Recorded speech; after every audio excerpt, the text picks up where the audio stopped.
ஓம் சாந்தி. அவ்யக்த பாப்தாதா மதுவனம் ஒரிஜினல் முரளித்திகதி 24/2/2002. இன்றைய முரளித்திகதி 6/10/2024. தலையங்கம்: தந்தையை வெளிப்படுத்துவதற்கு உங்களின் மனோபாவத்தையும் மற்றவர்களின் மனோபாவத்தையும் சாதகமானதாக மாற்றுங்கள்.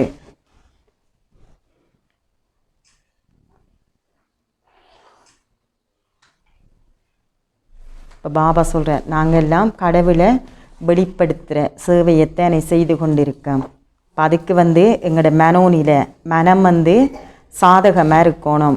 வீணான எதிர்மறையான சிந்தனைகள் இல்லாமலுக்கு ஆக்கப்பூர்வமான நேரான சிந்தனைகளைத்தான் நாங்களும் உருவாக்கணும். எங்களை பார்த்து மற்றவங்களும் நல்ல எண்ணங்களைத்தான் சிந்திக்கணும். அப்போ தான் இறைவண்ட வெளிப்பாடு லேசாக இடம்பெறும். அதுக்குத்தான் பாபா சொல்கிறார், எங்களோட மனோபாவத்தை மற்றவர்களின் மனோபாவத்தையும் சாதகமானதாக நாங்கள் மாற்றிக்கொள்ளணும்ண்டு. இன்று உலக உபகாரியான பாப்தாதா எங்குமுள்ள தனது குழந்தைகளை பார்க்கிறார். அவர் மகிழ்ச்சி அடைகின்றார். அவர் ஒவ்வொரு குழந்தையினதும் மனங்களில் உள்ள உற்சாகத்தை பார்க்கிறார். அத்துடன் கேட்கிறார், உங்கள் எல்லோருக்கும் உங்களின் மனங்களில் ஒரே இலட்சியம் உள்ளது. அதாவது விரைவில் தந்தைக்கு சமமானவர் ஆக வேண்டும் என்பதாகும். உங்களின் இலட்சியத்தையும் உங்களின் தைரியத்தையும் மேன்மையான எண்ணத்தையும் பார்க்கும்போது பாப்தாதா மகிழ்ச்சி அடைகிறார்.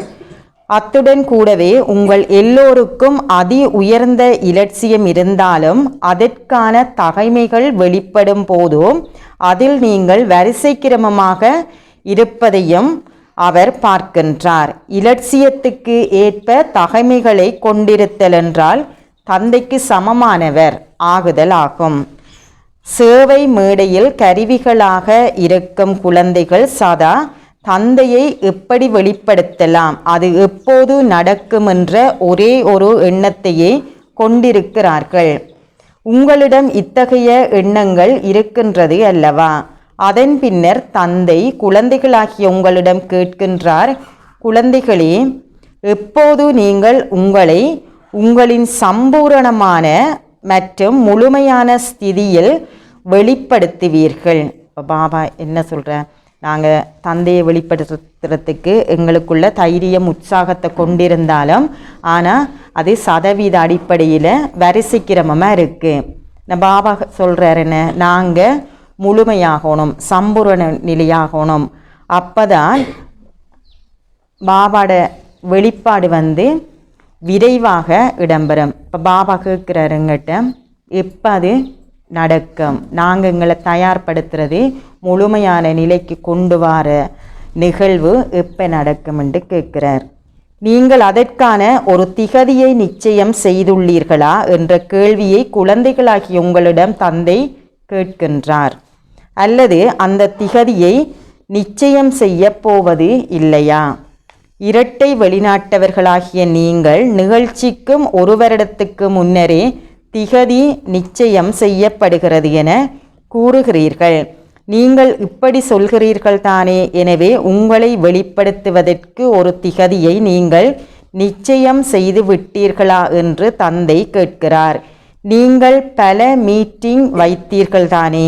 நீங்கள் தொடர்ந்தும் அவற்றை வைக்கிறீர்கள். இன்று இதற்கான மீட்டிங், நாளை அதற்கான மீட்டிங்.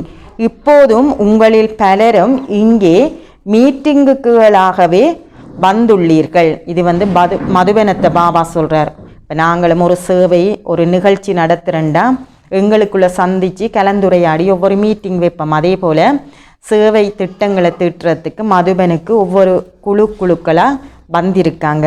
அவங்கள பற்றி பாபா கதைக்கிறார். மீட்டிங்குகளுக்கென 3 குழுக்கள் இங்கே வந்துள்ளார்கள். அது மிகவும் நல்லது. ஆனால் இந்த மீட்டிங்குக்கான திகதி என்ன? உங்கள் எண்ணங்கள் என்னவோ அதற்கேற்ப உங்களின் வார்த்தைகளும் செயல்களும் இருக்க வேண்டும். உங்களின் எண்ணங்களும் வார்த்தைகளும் செயல்களும் உங்களின் மேன்மையான இலட்சியத்துக்கு ஏற்ப அமைய வேண்டும். சகல ஆத்மாக்களுக்கும் நன்மையை ஏற்படுத்துவதற்காக கருவிகளாக இருக்கும் உலக உபகாரி குழந்தைகள் ஆகிய நீங்கள் எல்லோரும் இப்பொழுது புலப்படும் ரூபத்தில் மேடையில் வருவீர்கள் என பாப்தாதா பார்க்கிறார். நீங்கள் ஒவ்வொருவரும் மறைமுகமான முயற்சி செய்வதையும் நீங்கள் ஆழ்ந்த அன்பை கொண்டிருப்பதையும் பாப்தாதா பார்க்கின்றார்.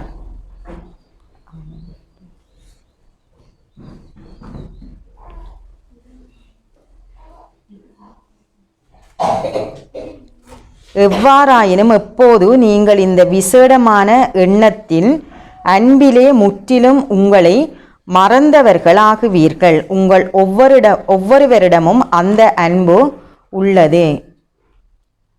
ஆனால் நீங்கள் எப்போதும் முற்றுமுழுதாக இந்த எண்ணத்தை நடைமுறைப்படுத்த வேண்டும். அதாவது சதா இந்த எண்ணத்தை நிறைவேற்றும் ஒரு நடைமுறை ரூபமாக இருக்க வேண்டும்.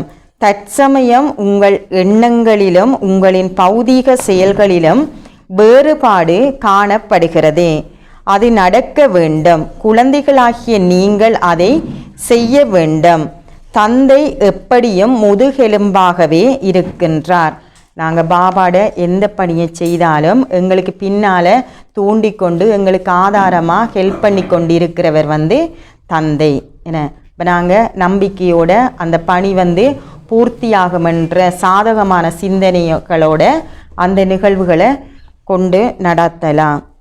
எனவே உங்களின் மனோபாவத்தால் அதிர்வலைகளை பரப்புவதே சேவை செய்வதற்கான அதிவேகமான வழிமுறை என்பதை பாப்தாதா பார்த்தார். மனோபாவம் இப்போ பாபா சொல்லியிருக்கார், கடைசி நேரம் விநாச நேரத்தில் எங்களுக்கு இப்படி கூட்டம் மறந்து வெளியில் போய் ஆக்களுக்கு அறிமுகம் கொடுக்கறதெல்லாம் இயலாத காரியமாக இருக்கும். போக்குவரத்து தடைப்பட்டா, தொலை தொடர்பெல்லாம் தடைப்பட்டுதுன்னு சொன்னால், கரண்ட் எல்லாம் நின்றுதுன்னு சொன்னால், ஃபோன் இமெயில் ஒன்றுமே வேலை செய்யாது. இப்போ நாங்கள் அந்த நேரத்தில் பாபா சொல்கிற சேவை செய்யணும். இப்போ கடைசியில் எங்களுக்கு சேவை செய்கிறதுக்குரிய வழிமுறை மனசேவன்ட்டு சொல்கிறார். இப்போ இந்த மனசேவை செய்கிறதுக்கு எங்களோட மனோபாவம் எப்பவுமே தயாராக இருக்கணும். இப்போ அதில் மனோபாவத்தில் எங்களுக்குள்ள தேவையில்லாத சிந்தனைகள், வீணான எண்ணங்கள் எல்லாம் அந்த மனதில் இல்லாட்டித்தான் இந்த மனம் என்ன செய்யும், சாதகமான சிந்தனைகளை உருவாக்குவர். அந்த மனதில் நல்லாசிகள், தூய உணர்வுகள் எல்லாம் இருக்கும். அப்போ தான் எங்களுக்கு நல்ல அபிப்பிராயம் ஏற்படும். இப்போ அதன் மூலம்தான் நாங்கள் மனதை தயாராக வச்சு கொள்றதுக்கு தான் இப்போ நாங்கள் அப்படிப்பட்ட சிந்தனைகள்லேருந்து விடுபடுறதுக்கு எங்களை நாங்கள் பயிற்சி செய்து கொள்கிறோம். இப்போ மன சேவையை சொல்கிறார். இந்த மனோபாவம் தான் அதிவேகமாக வேலை செய்யும். இப்போ பாபா சொல்கிறார், சேவை செய்வதற்கான அதிவேகமான வழிமுறை மனோபாவம் என்று சொல்கிறார். இப்போ நாங்கள் மனதை எப்போவுமே தயார் நிலையில் வச்சுருக்கணும். மனதை தயார் நிலையில் வச்சிருக்கிறதுக்கு மனதில் ஒரே ஒரு ஆள்ற நினைவு தான் இருக்கணும். பாபாடைய நினைவு இருந்தால் அந்த மனம் என்ன செய்யும், அது எப்பவுமே ரெடியாக இருப்பார், தயாராக இருப்பார். மனோபாவம் வேகமான ஏவுகணையை விடவும் வேகமானது. ஒருவரின் மனோபாவத்தால் சூழலையும் மாற்ற முடியும். இங்கே அமர்ந்திருந்த வண்ணம் உங்களால் உங்களின் மனோபாவத்தால் நீங்கள் விரும்பிய எந்த இடத்துக்கும், அத்துடன் நீங்கள் விரும்பிய எத்தனை ஆத்மாக்களிடமும் உங்களால் செல்ல முடியும். அப்போ பாபா என்ன சொல்கிறேன், மனதுக்கு அந்தளவுக்கு வேகம் அதிகமாக இருக்கும். அந்த வேகம் மனதில் சக்தியை பொறுத்து தான் ஏவுகணையை விட அது வேகமாக தொழிற்படும். இப்போ நாங்கள் எந்த மூலையில் எந்த இடத்தில் இருந்தாலும், வெளிநாட்டில் இருக்கிற லண்டன், அமெரிக்காவில் இருக்கிற ஒரு ஆளுக்கும் மனம் மூலமாக அவருக்கு அந்த சக்தியை கொடுக்கக்கூடியதாக இருக்கும்.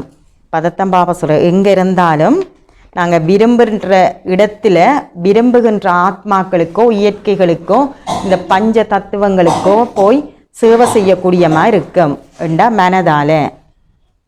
உங்களின் மனோபாவத்தால் உங்களின் பார்வையையும் உலகையும் உங்களால் மாற்ற முடியும். எவ்வாறாயினும் உங்கள் மனோபாவத்தால் சேவை செய்வதில் உங்களின் மனோபாவத்தால் அதிர்வலைகள் பரப்பப்படுகிறது.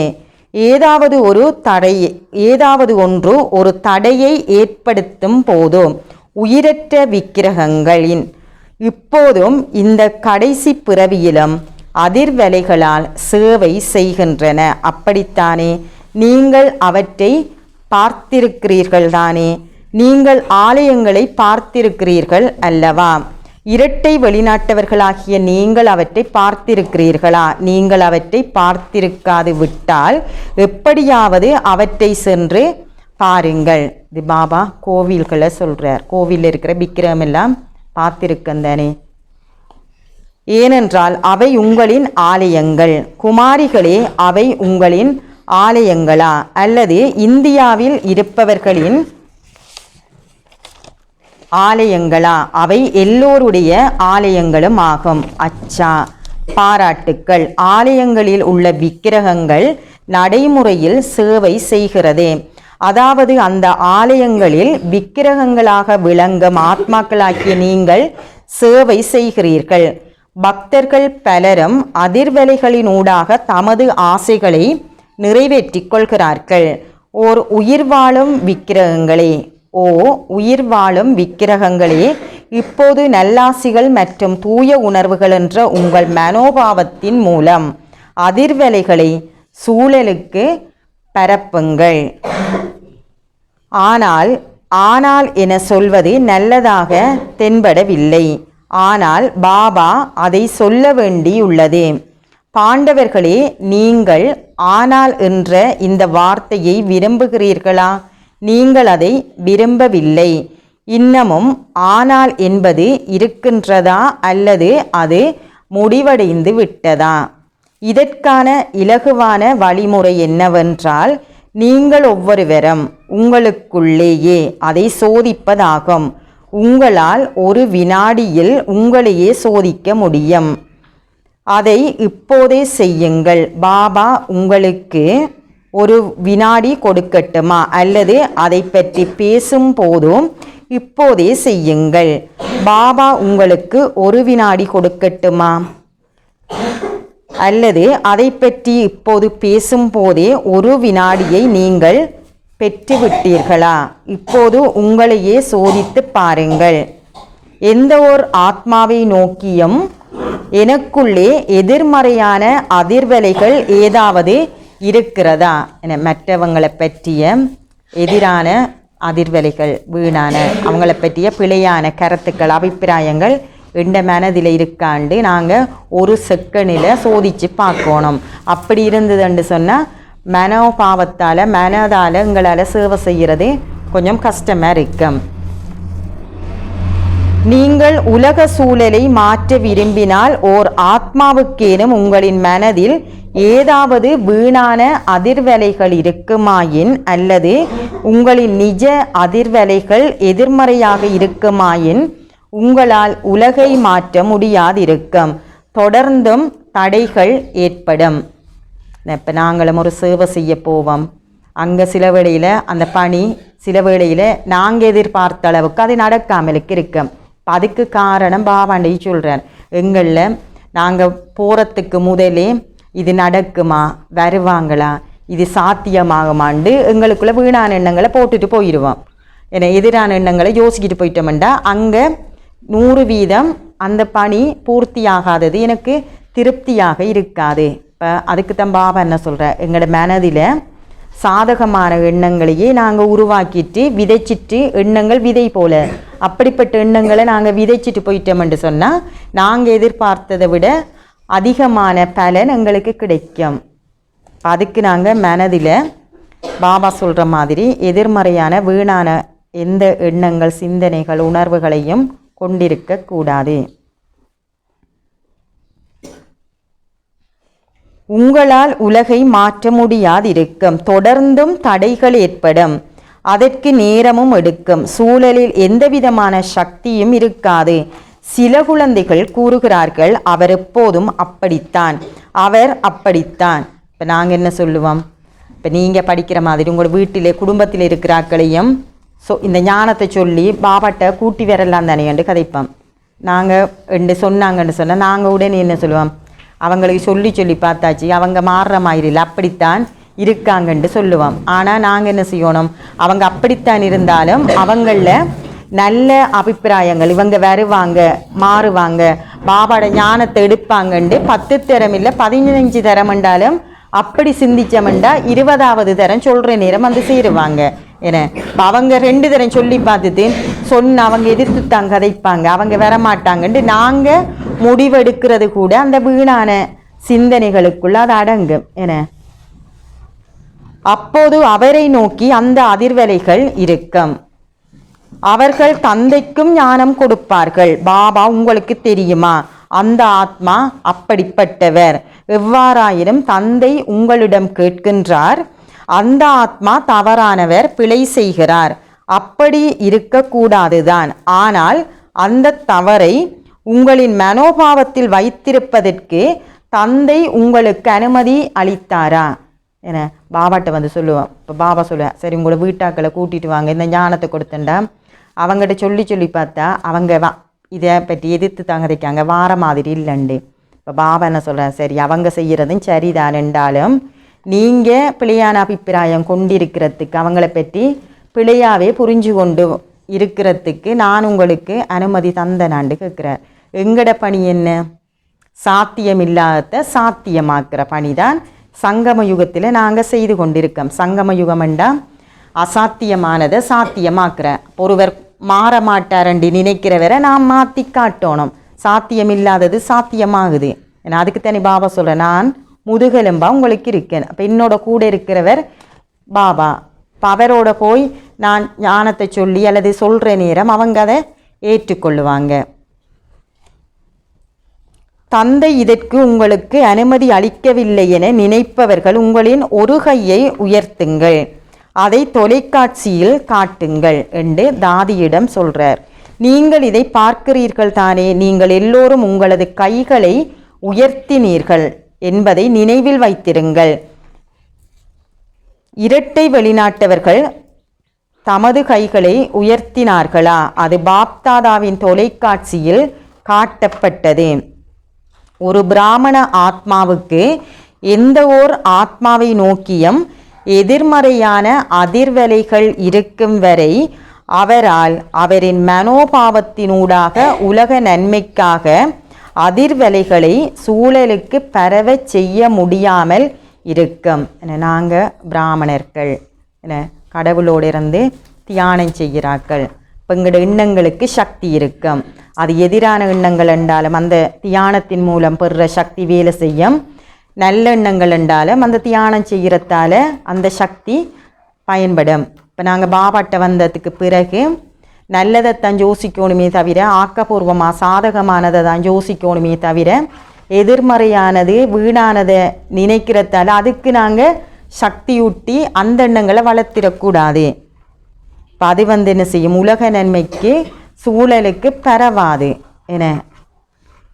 இதை மிக உறுதியாக புரிந்து கொள்ளுங்கள். நீங்கள் எவ்வளவுதான் சேவை செய்தாலும், ஒரு நாளில் 8 சொற்பொழிவுகள் ஆற்றினாலும், யோகா முகாம்கள் நடாத்தினாலும் அல்லது வெவ்வேறு வகையான பாடநெறிகளை கற்பித்தாலும், நீங்கள் எந்த ஒரு ஆத்மாவுக்காகவும் உங்கள் மனோபாவத்தில் எந்த ஒரு பழைய எதிர்மறையான அதிர்வலைகளையும் கொண்டிருக்க கூடாது.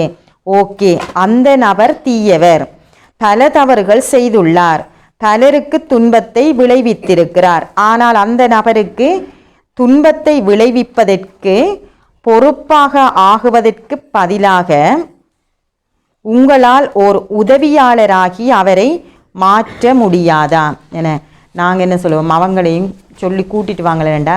அவங்க முதலிருந்து இப்படித்தான் செய்கிற இப்படிப்படின்ட்டு அவங்களோட பழைய வாழ்க்கையை வச்சு கதைச்சிட்டு அவங்கெல்லாம் சரிப்பட்டு வராது, அவங்க வரமாட்டாங்கண்டு நாங்கள் சொல்லுவோம் என. ஆனால் பாபா என்ன சொல்கிறார், அப்படிப்பட்ட ஆத்மாக்களுக்கும் நாங்கள் உதவி செய்யணும். இப்படி அவர் மாறுவார், அவர் இதை ஏற்றுக்கொள்ளுவார் என, அவரும் வந்து சேருவார் பாபாட்டண்டு. நாங்கள் அப்படி நினைக்கிறது அந்த ஆத்மாக்கு உதவி செய்கிற மாதிரி. அவர் துன்பத்தை விளைவிப்பதற்கு பொறுப்பாகும் வரையில் நீங்கள் அவருக்கு உதவக்கூடாது என்றா. மேலும் அவரை பற்றி இப்படியான சிந்தனைகளை உருவாக்கி அதை தூண்டி அவரை இன்னும் தவறு செய்து பிழையாக நடக்கிறதுக்கு நாங்கள் அவருக்கு உதவக்கூடாது. ஆனால் அவர் தன்னை மாற்றிக்கொள்வதற்கு உதவுகின்ற ஒரு உதவியாளராகுங்கள். ஒருபோதும் மாறவே போவதில்லை என்று நினைக்கின்ற ஓர் ஆத்மா இருந்தாலும் அல்லது அவர் மாறப்போவதில்லை என நீங்கள் தீர்ப்பு வழங்கினாலும் எல்லோரும் வரிசைக்கிரமமானவர்கள் என்பதை நினைவில் வைத்திருங்கள். அப்படி இருக்கும்போது அவர் ஒருபோதும் மாறப்போவதில்லை என நீங்கள் ஏன் நினைக்கிறீர்கள்? நீங்கள் ஏன் தீர்ப்பளிக்கிறீர்கள் என அது கடவுளுக்குத்தான் தெரியும். நாடகம் கர்ம கணக்குக்குத்தான் அது தெரியும்.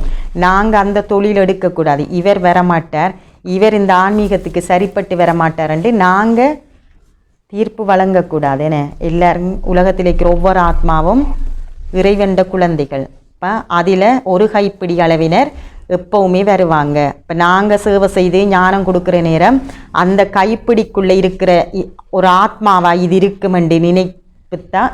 அப்படி நினைச்சு கொண்டு அந்த உணர்வோடு தான் நாங்கள் என்ன செய்யணும், அவங்களுக்கு இந்த ஞானத்தை சொல்லணும் அல்லது பாபாட அறிமுகத்தை கொடுக்கணும்.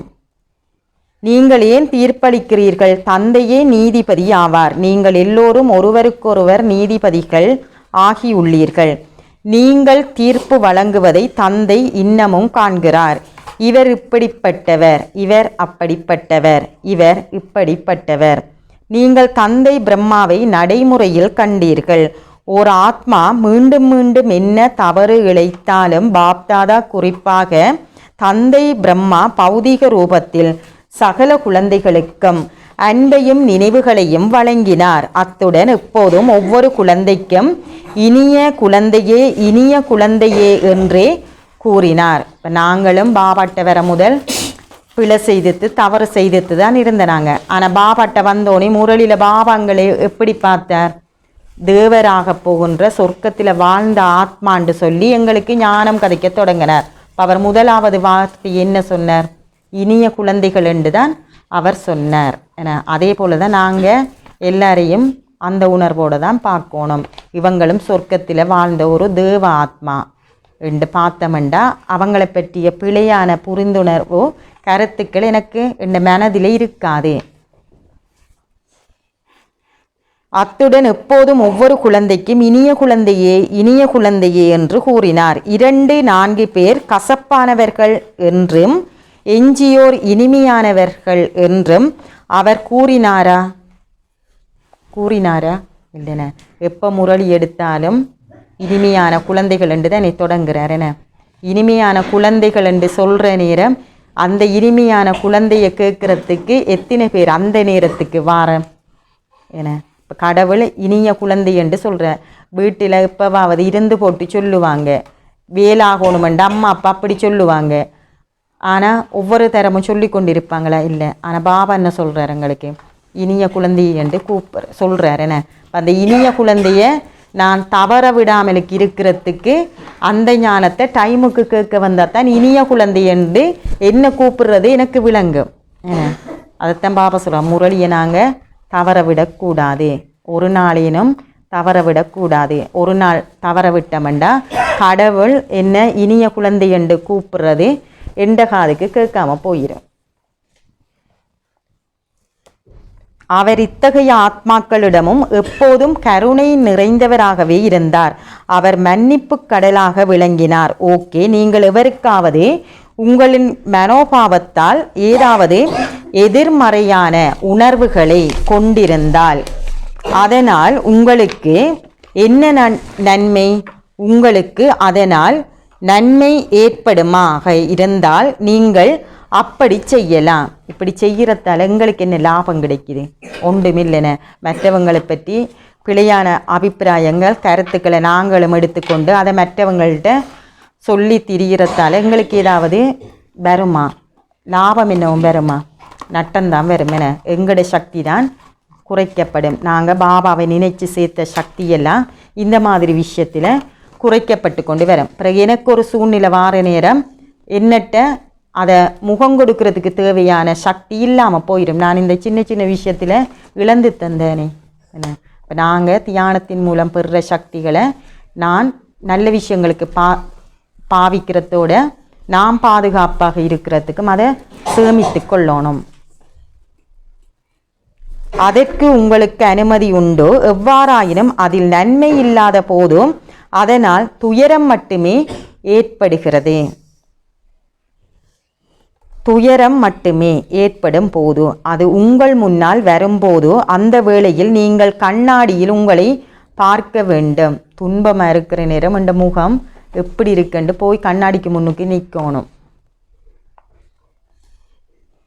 என பாப்தாதா கூறுகிறார். எனவே நன்மை தராத எதையும் உள்ளடக்கும் உங்களின் மனோபாவம் தவறானது. எதை பற்றி ஞானம் நிறைந்தவராக இருப்பது வேறு விடயம். எது தவறு எது சரி என்ற ஞானம் உங்களிடம் உள்ளது. ஞானம் நிறைந்தவராக இருப்பது தவறல்ல, ஆனால் தவறான எதையும் உள்ளடக்கும் உங்களின் மனோபாவம் தவறானது. ஏனென்றால் மனநிலை சரியில்லாமல் போதல், வீணான எண்ணங்கள், குறைந்த நினைவு சக்தி போன்ற வடிவங்களில் நீங்கள் உங்களுக்கே ஒரு இழப்பை ஏற்படுத்துகிறீர்கள். நீங்கள் தான் பஞ்சபூதங்களையும் தூய்மையாக்கப் போகின்றீர்கள். அதனால் அவர்கள் ஆத்மாக்கள் என்பதை நினைவில் வைத்திருங்கள். மனோபாவம், அதிர்வலைகள், சூழல் என்பவை மூன்றும் ஒன்றுடன் ஒன்று தொடர்பு பட்டவை. உங்களின் மனோபாவத்தினால் அதிர்வலைகள் உருவாக்கப்படுகிறது. அந்த அதிர்வலைகள் ஒரு சூழலை உருவாக்கும். எவ்வாறாயினும் உங்கள் மனோபாவமே பிரதான விடயமாகும். தந்தையை வெளிப்படுத்துதல் விரைவாக இடம்பெற வேண்டும் என நீங்கள் நினைத்தால் நீங்கள் ஒவ்வொருவரும் உங்களின் மனோபாவத்தை உங்களுக்காகவும் மற்றவர்களுக்காகவும் சாதகமாக ஆக்கிக் கொள்வதே அதை செய்வதற்கான துரிதமான வழியாகும். நீங்கள் ஞானம் நிறைந்தவர்களாகலாம், ஆனால் உங்கள் மனதில் எதிர்மறையான எதையும் கிரகிக்க அனுமதிக்காதீர்கள். எதிர்மறை என்பதன் அர்த்தம் குப்பை என்பதாகும். இப்போது உங்களது மனோபாவத்தை சக்தி வாய்ந்தது ஆக்குங்கள். சக்தி வாய்ந்த அதிர்வலைகளை உருவாக்குங்கள். சூழலை சக்தி வாய்ந்தது ஆக்குங்கள். ஏனென்றால் வார்த்தைகளாலும் கற்பித்தல்களாலும் மாற்றம் மிக மெதுவான வேகத்திலேயே இடம்பெறுவதை நீங்கள் எல்லோரும் அனுபவம் செய்துள்ளீர்கள். அது இடம்பெறுகிறது, ஆனால் மெதுவான வேகத்தில். நீங்கள் துரித கதியை விரும்பினால் ஞானம் நிறைந்தவராகவும் மன்னிப்பின் சொரூபமாகவும் கருணை நிறைந்தவராகவும் ஆகி நல்லாசிகள் மற்றும் தூய உணர்வுகளால் சூழலை மாற்றுங்கள். பாருங்கள், மதுவனத்துக்கு வருகின்ற எவருக்கும் அதிகபட்சம் மனதில் பதிவது என்ன என்பதை நீங்கள் எல்லோரும் நடைமுறையில் கண்டுள்ளீர்கள். சூழல். இங்குள்ள எல்லோரும் வரிசைக்கிரமமாக இருந்தாலும் தந்தை பிரம்மாவின் செயற்களமும் பாப்தாதாவின் ஆசிர்வாத பூமியுமே சூழலை மாற்றுகிறது என. இப்போ பாபா என்ன சொல்ற, எங்களோட மனோபாவம் உணர்வுகளை ஏற்படுத்தி அது அதிர்வலைகள் மூலம் சூழலை உருவாக்குது. இப்போ மதுபனண்டா பாபா சிவன் பிரம்மாக்குள்ள வந்த இடம் என, அதி புனிதமான இடம். அந்த சூழலுக்குள்ள நாங்கள் இப்போ இருந்து போனாலும் அந்த எவ்வளவு குப்பைகள் அல்லது எங்களுக்கு கஷ்டங்கள் தொந்தரவு எல்லாத்தோடையும் அந்த மனதில் நிரப்பி கொண்டு போனாலும் அந்த மதுபனல் சூழலில் காலடி வச்ச உடனே என்ன செய்யும்? அந்த சூழல் எங்களோட உணர்வுகள் எல்லாமே அதை இல்லாமலுக்கு பண்ணி எங்களை வெறுமையாக்கிறோம். அந்தளவுக்கு பாபா வந்த இடம் என்றதால் சக்தி வாய்ந்த இடமாக அது இருக்குது. அதே போல தான் நாங்கள் ஒவ்வொருவரும் எங்களோட வீட்டையும் பாபா சொல்லுவார், எங்களோட சூழல், நாங்கள் இருக்கிற சூழல் எல்லாம் சென்டர் போல, நிலையங்கள் போல நாங்கள் உருவாக்கணும். அப்போ தான் என்ன செய்வாங்க, வேறாக்கள் துன்பத்தோட அல்லது கஷ்டத்தோடு வந்தாலும் எங்களோட வீட்டை அவர்த்த வார நேரம் அவங்களோட மனதில் ஏதோ ஒரு அமைதியை பெற்று அவங்களோட துன்பமெல்லாம் இல்லாமலுக்கு போயிடும். அதுவும் ஒரு சேவை. அதை உருவாக்கின அந்த சூழலை உருவாக்கின புண்ணிய கணக்கும் எனக்கு சேரும். ஒரு கஷ்டத்தில் ஒரு ஆள் எங்களோட இடத்தை அமைதியாகி போறாருன்னு சொன்னால் அது ஒரு ஆசீர்வாதம், புண்ணியம் என. ஆரை உருவாக்கினமோ அந்த சூழலை அவங்களுக்கு அந்த புண்ணியம் சேரும். அதனால் பாபா மதுவனத்தை சொல்கிறார், நீங்கள் இதை அனுபவம் செய்துள்ளீர்கள் தானே. எனவே அதிர்வலைகளால் ஒரு சூழலை உருவாக்குவது என்றால் துரித கதியுடன் இதயத்தில் ஒரு முத்திரை பதித்தல் என்று அர்த்தம்.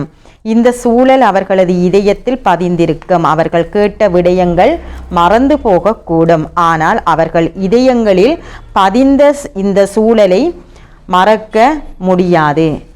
மதுவனுக்கு போனாலும் நிறைய வகுப்பு, மூத்தவர்களை வகுப்பு, தியானம் எல்லாம் செய்திருப்போம். அதெல்லாம் ஒரு 2-3 மாதத்துக்கு பிறகு மறந்து போயிடும். அல்லது ஒரு வருஷத்துக்கு பிறகு என்ன வகுப்பில் சொன்னாங்கன்றதெல்லாம் மறந்து போயிடும். ஆனால் மதுவன் என்று சொன்ன உடனே நாங்கள் பெற்ற அந்த அனுபவம் 10 வருஷத்துக்கு பிறகு இப்படி நாங்கள் போனோம், அங்கே இப்படி நடந்ததுண்டு மற்றவங்களோட கதைப்போம். அது அந்தளவுக்கு சக்தி வாய்ந்ததாக இருக்கிறதால எங்களுக்குள்ள ஆழம் அது பதியப்பட்டது. அப்படித்தானே. எனவே பாப்தாதா தொடர்ந்தும் கேட்கின்றார், எப்போது வெளிப்படுத்துகை இடம்பெறும். நீங்கள் உங்களுக்கிடையே மிக நல்ல இதயபூர்வமான உரையாடல்கள் செய்கிறீர்கள், அது நல்லது. பாண்டவர்களே பேசுங்கள். இப்போது நீங்கள் என்ன செய்வீர்கள்? சூழலை சக்தி வாய்ந்தது ஆக்குங்கள். அது நிலையமோ அல்லது வேறு எந்த இடமோ அல்லது நீங்கள் உங்களின் வீட்டில் குடும்பத்துடன் இருந்தாலும் அந்த சூழல்களை சக்தி வாய்ந்தவையாக ஆக்குங்கள். எங்குமுள்ள சூழல் முற்றிலும் தடைகளிலிருந்து விடுபட்டு கருணை, நல்லாசிகள், தூய உணர்வுகளால் நிறைந்திருக்கும் பொழுது வெளிப்படுத்துகைக்கு நீண்ட காலம் எடுக்காது. இப்போ பாபா என்ன சொல்கிறார்? அந்தளவுக்கு எங்களோட சூழலை மாற்றணும். நாங்கள் இருக்கிற சூழல் எங்களோட வீடாக இருக்கலாம். அப்போ தான் இப்போ வீட்டையும் நாங்கள் சென்டர் போல் அப்படி அந்த அதிர்வுகளோட நாங்கள் அந்த சூழலை உருவாக்கி கொண்டோம்னா இப்போ பாபாட்ட வராத ஆட்களும் எங்களோட வீட்டில் இருப்பாங்க. அவங்க சில வேளையில் அவங்களுக்குள்ள என்ன செய்வாங்க, குழப்படி பண்ணி கொண்டு சண்டை பிடிச்சு கொண்டு ஏதோ ஒன்று அந்த எனக்கு தியானம் செய்கிற சூழலுக்கு தடை மாதிரி அமையும். ஆனால் நாங்கள் சக்தி வாய்ந்ததாக நாங்கள் இருக்கிற வீட்டை வச்சுருந்தோம்னு சொன்னால் அவங்களோட தொந்தரவுகள் எல்லாமே அதிலிருந்து இல்லாமலுக்கு போகும். பாப்தாதாவுக்கு அவர் உங்களுக்கு கொடுத்த திகதி நினைவிருக்கிறது. அவர் கணக்குகளை கேட்பார் தானே. நீங்கள் எல்லோரும் உங்களது சொந்த கணக்குகளை பேணுகிறீர்கள் தானே. எனவே நீங்கள் எத்தனை சதவீதம் உங்களின் மனோபாவம், பார்வை, வார்த்தைகளில் கருணையும் நல்லாசிகளும் தூய உணர்வுகளும் கொண்டிருக்கும் ஓர் ஆத்மாவாக இருந்தீர்கள் என்ற உங்கள் கணக்குகளை பாப்தாதா சோதிப்பார். இப்போதும் உங்களுக்கு குறைந்தபட்சம் 15 நாட்கள் உள்ளது. உங்களுக்கு அதைவிட அதிகமாக உள்ளது. அச்சா, இதுவரை அதை செய்யாதவர்கள் இப்போதே செய்யுங்கள், நீங்கள் சித்தி அடைவீர்கள். கடந்த காலத்துக்கு ஒரு முற்றுப்புள்ளி வைத்து கருணை கடல் ஆகுங்கள், மன்னிப்பு கடல் ஆகுங்கள். பாப்தாதா அப்பியாசத்தை செய்வித்தார். நீங்கள் எல்லோரும் கேட்டீர்கள் தானே. அச்சா, இங்கு மீட்டிங்குக்கு வந்திருக்கும் 3 குழுக்கள். ஸ்பாக் குழுவை சேர்ந்தவர்கள் உங்கள் கரங்களை உயர்த்துங்கள். அச்சா, மிகவும் நல்லது. இப்போதோ இந்த தலைப்பில் ஆராய்ச்சி செய்யுங்கள். எப்படி நீங்கள் சூழலை நடைமுறையில் அதிமேன்மையானது ஆக்க முடியும்? நீங்கள் இதை ஆராய்ச்சி செய்கிறீர்கள் தானே. இத்தகையதொரு சூழலை உருவாக்குவதற்கு நீங்கள் எதை உங்கள் புத்திகளில் வைத்திருக்க வேண்டும்? என்ன செயல்களை நீங்கள் செய்ய வேண்டும்? உங்களின் தொடர்புகளுடன், உறவு முறைகளுடனும் நீங்கள் என்ன செய்ய வேண்டும்? நீங்கள் உங்களை மும்முரமாக வைத்திருப்பது நல்லது, அது மிகவும் நல்லது. எவ்வாறாயினும் நீங்கள் நடைமுறையில் செய்த எல்லாவற்றினதும் நடைமுறை அனுபவத்தையும் அதன் பெறுபேறு என்ன என்பதையும் பாப்தாதா பார்க்க விரும்புகிறார். இடையில் ஏதாவது தடைகள் ஏற்படுமாயின் அது என்ன?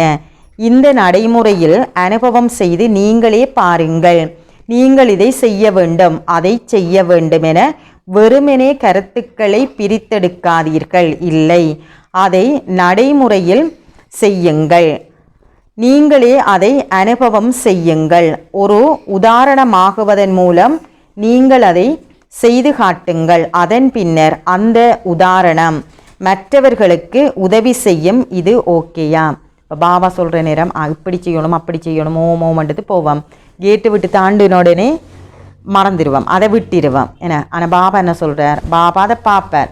அது நாங்கள் தொடர்றோமா, எங்கே போனாலும் உண்டு என அத்தம் பாபா சொல்ற எங்களுக்குள்ள மாற்றம் நடந்துதண்டா இந்த ஞானத்தின் மூலம் நாங்கள் மற்றவங்களுக்கு விளங்கப்படுத்த தேவையில்லை. எங்களோட நடத்தையை பார்த்து மற்றவங்க கவரப்பட்டு இதில் இணைஞ்சு கொள்ளுவாங்க.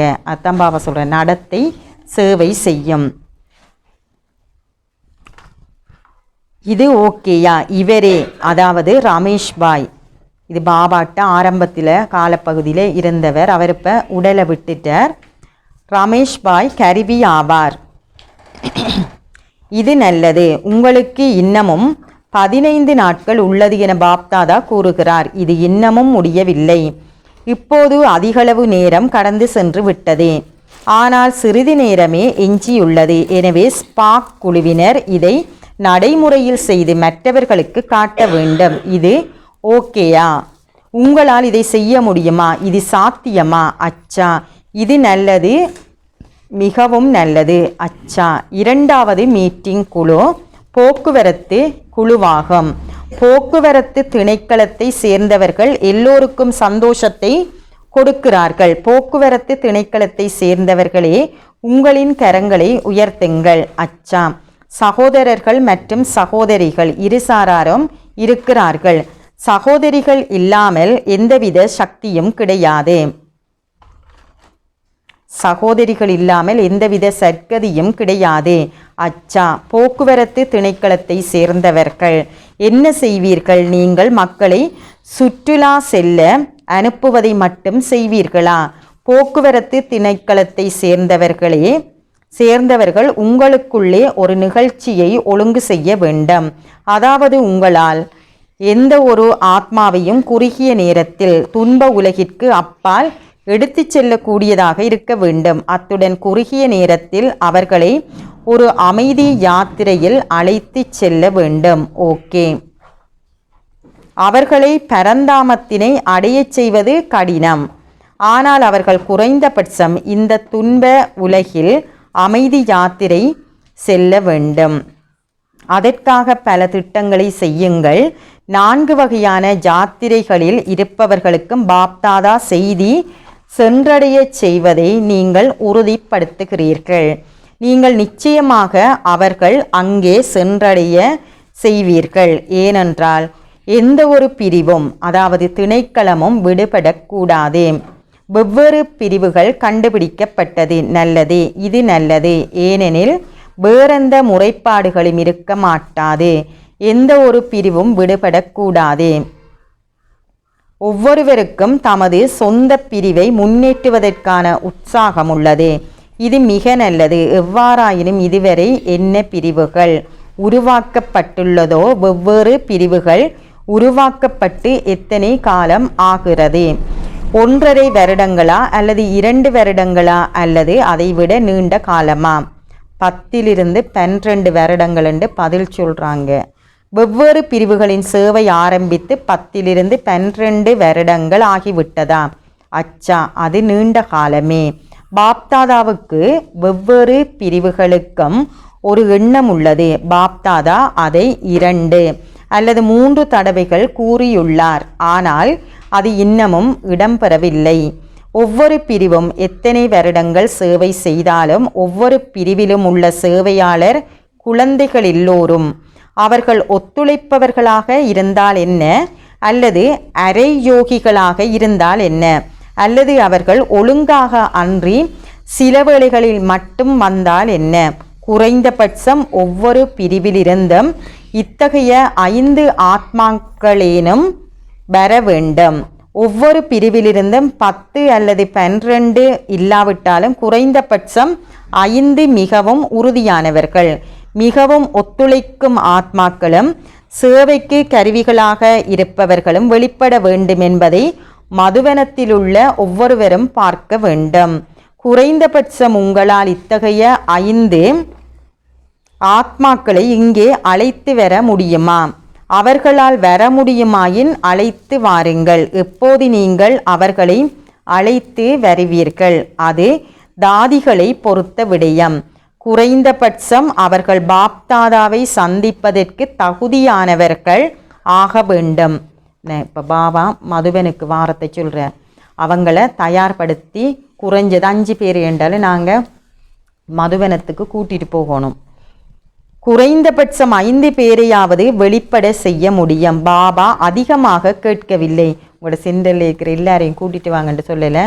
ஒரு ஆள் 5 பேரை தயார்படுத்தி கூட்டிகிட்டு வாங்க. என்ன இப்போ 10 பேருன்னு சொன்னால் 50 பேர் போகலாம்.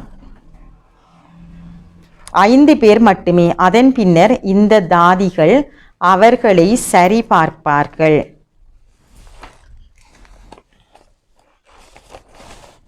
மூன்றாவதாக சந்திக்கும் குழு பொறியியலாளர்களுக்குரியது. திட்டங்களை செய்யும் பொறியியலாளர்களுக்குரியது. எனவே நீங்கள் தீவிர முயற்சிக்காக ஏதாவது திட்டங்களை செய்தீர்களா அல்லது சேவைக்காக மட்டும் திட்டங்களை செய்தீர்களா? பொறியியலாளர்கள் ஒவ்வொரு மாதமும் தீவிர முயற்சிகளுக்காக புதிய திட்டங்களை செய்ய வேண்டும். நீங்கள் அறிவுரை கூறுங்கள். தாதிகள் பின்னர் அதை முடிவு செய்வார்கள். தாதிகள் உங்களின் சகபாடிகள். எவ்வாறாயினும் பொறியியலாளர்களும் விஞ்ஞானிகளும் புதிய உலகம் விரைவில் வரும்படியான திட்டங்களை செய்ய வேண்டும். நீங்கள் வெறுமனே இந்த மீட்டிங்குகள் வைத்து திட்டங்களை மட்டும் தொடர்ந்து செய்வீர்களா? எவ்வளவு காலத்திற்கு? இப்போதும் துரித கதிக்கான திட்டங்களை செய்யுங்கள். ஏனென்றால் உங்களின் பிரிவின் இலட்சியமானது உங்களின் ராஜ்யம் எவ்வளவு விரைவில் வர முடியுமோ அதற்கான திட்டங்களை உருவாக்குவதற்கே ஆகும். விஞ்ஞானிகளும் பொறியியலாளர்களும் என்ஜினியரை பாபா சொல்கிறார், என எங்களோட ராஜ்யம் சொர்க்க ராஜ்யம். அங்கே போய் கட்டடங்கள் தங்க மாளிகைகள் எல்லாம் கட்டணும். அதுக்கு இவங்க பிளான் போடணும். அதுக்கு பாபா சொல்கிறேன், எங்களோட ராஜ்யத்தை நாங்கள் சத்தியயுக சொர்க்க ராஜ்யத்தை விரைவாக கொண்டு வரத்துக்கு இந்த பொறியியலாளர்கள் விஞ்ஞானிகள் எல்லாம் தயாராக இருக்கணும்.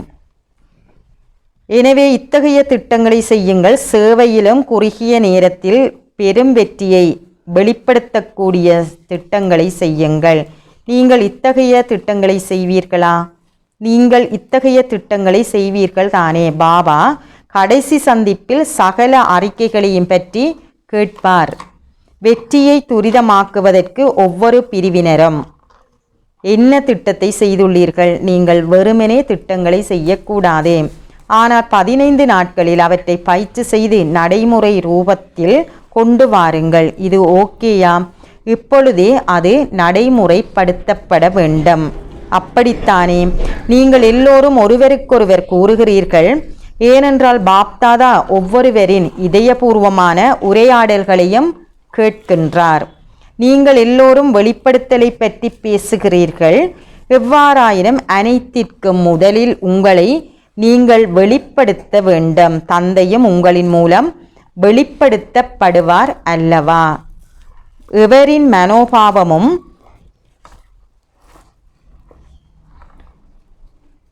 அச்சா, இப்போதே உங்களால் உங்களது மனோபாவத்தை ஒருமுகப்படுத்த முடிகிறதா? எவரின் மனோபாவமும் எந்த விதமான குழப்பத்துக்கும் உள்ளாக கூடாது. அது அசைக்க முடியாததாகவும் ஒருமுகப்பட்டதாகவும் சக்தி வாய்ந்ததாகவும் இருக்க வேண்டும். பாப்தாதா அப்பியாசத்தை செய்வித்தார். இப்போ எங்கட மனோபாவம் ஆடாமலுக்கு அசையாமலுக்கு சக்தி வாய்ந்ததாக இருக்கணும். அப்போ தான் பாபா மேலே சொன்ன அந்த திட்டங்கள் எல்லாம் விரைவாக வெற்றியை தரும். அச்சா, எங்குமுள்ள சேவையாளர் குழந்தைகள் எல்லோருக்கும் தமது மேன்மையான அதிர்வலைகளால் சேவை செய்பவர்களுக்கும் தீவிர முயற்சி செய்யும் குழந்தைகளுக்கும் தமது சதா நல்லாசிகளாலும் தூய உணர்வுகளாலும் மிகவும் பலவீனமான ஆத்மாக்களை சக்திசாலிகளாக்கும் மாஸ்டர் மன்னிப்பு கடல்களுக்கும் இத்தகைய மாஸ்டர் சர்வ சக்திவான் குழந்தைகளுக்கும் பாப்தாதாவின் அதிக அதிக அன்பும் நினைவும் நமஸ்தேயம். பாபா முரளியை முடிச்சிட்டார். ஆசிர்வாதம்.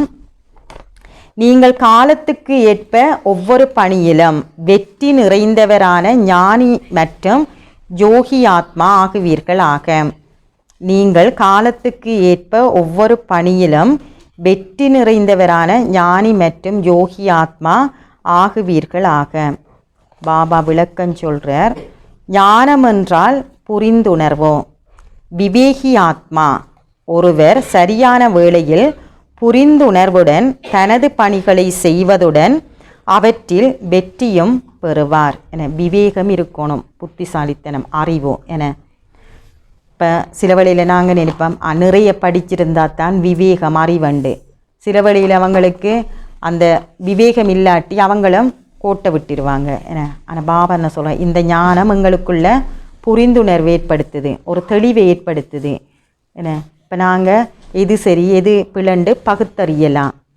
அதைத்தான் பாபா சொல்கிற, பணியில் ஒவ்வொரு பணியிலையும் விவேகம் நிறைஞ்சவங்க ஞானத்தில் புரிந்துணர்வு இருந்தாங்கன்னு சொன்னால் அதில் வெற்றி தான் கிடைக்கும். விவேகி நபரின் அடையாளம் அவர் ஒருபோதும் ஏமாற்றப்பட மாட்டார். யோகி ஆத்மாவின் அடையாளம் அவரிடம் சுத்தமான தெளிவான புத்தி இருக்கும். ஞானம் நிறைஞ்சவங்க ஏமாற்றப்பட மாட்டாங்க. யோகம் இருந்தால் அவங்ககிட்ட புத்தி எப்போவுமே தெளிவாக இருக்கும். அந்த புத்தியில் சக்தியும் இருக்கும். எந்த அளவுக்கு புத்தி தெளிவாக இருக்கோ அந்த அளவுக்கு அந்த புத்தி சக்தி வாய்ந்ததாக ஆகி கொண்டிருக்கும். இப்போ நாங்கள் எடுக்கிற தீர்மானம் விரைவான உங்களுக்கு நேரம் கொஞ்சமாகவும் இருக்கும். அது சரியான தீர்மானமாக முடிவாக இருக்கும். சுத்தமான தெளிவான புத்தியை கொண்டவர்கள் அது எப்படி நடந்தது என எனக்கு தெரியவில்லை என ஒருபோதும் கூற மாட்டார்கள்.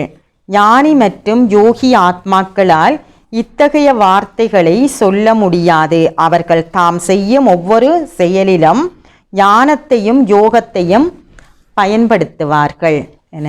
இப்போ என்ன பாபா சொல்கிறார், அவங்க ஞானத்தையும் யோகத்தையும் ஒவ்வொரு செயலிலும் பயன்படுத்துவாரண்டா, நாங்கள் ஒவ்வொரு செயல் செய்கிற நேரமும் பாபாவை கூட வச்சிருந்தோம்டா சரி என்று தான் அதில் விளக்கம் என. பாபா எங்களோட சகவாசத்தில் எந்த நேரமும் இருந்தாரண்டா எங்களுக்கு வெற்றி. ஸ்லோகம், தமது ஆதியான அனாதியான சம்ஸ்காரங்களையும் சுபாவங்களையும் உணர்ந்திருப்பவர்களால் மட்டுமே ஆட்டசைக்க முடியாதவர்களாக இருக்க முடியும். தமது ஆதியான அனாதியான சம்ஸ்காரங்களையும் சுபாவங்களையும் உணர்ந்திருப்பவர்களால் மட்டுமே ஆட்டசைக்க முடியாதவர்களாக இருக்க முடியும். ஓம் சாந்தி.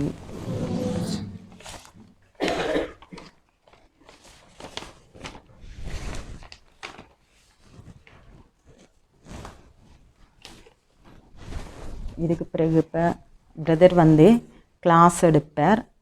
கிளாஸுக்கு பிறகு ஒஃபரிங் நடக்கும். அதுக்கு பிறகு ரக்ஷாபந்தன் நிகழ்வு ஆரம்பிக்கும். ஓம் சாந்தி.